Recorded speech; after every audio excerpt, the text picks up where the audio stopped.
Hello everyone, welcome to a new mini blog. তো সেদিন ছিল আমার এবারকার মতো বাড়িতে থাকার শেষ রাত, আর তাই জন্যই চলে গেছিলাম একটু যাওয়ার আগে যোগমায়া কালীবাড়িতে। প্রত্যেকবারই যখন বাড়িতে আসি আমি অল্প একটু সময়ের জন্য হলেও এই মন্দিরে কিন্তু এসে ঘুরে যাই, প্রণাম করে যাই ঠাকুরকে।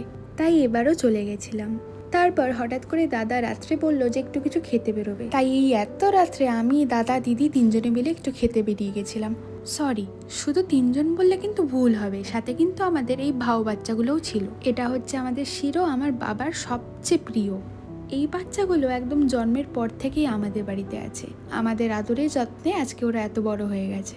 মেইনলি ওদের দেখভাল আমার বাবাই করে, খুব ভালোবাসে ওদেরকে। আর সত্যি বলতে আমিও প্রচণ্ড ভালোবাসি, আর ওরাও আমাদের এতটাই ভালোবাসে, কোথাও আমাদের একা যেতে দেয় না। এমনকি আমি যখন ভোট দিতে গেছিলাম সেই পোলিং বুথেও গেছিল ওরা আমার সাথে।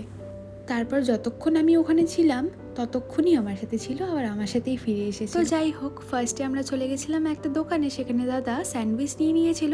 তারপরে জেপিজি ক্যাফেতে যাওয়ার পরে ওটা অলমোস্ট যেহেতু ক্লোজিং টাইম ছিল, তো তিনজন তিনটা কোল্ড ড্রিঙ্কস ছাড়া আর কিচ্ছুই পাইনি। তারপরে হাঁটতে হাঁটতে চলে আসলাম পাড়ার গলি। আর এখন যাব বাড়িতে, কাল সকালেই যেহেতু ট্রেন, অনেকটা প্যাকিংও বাকি আছে।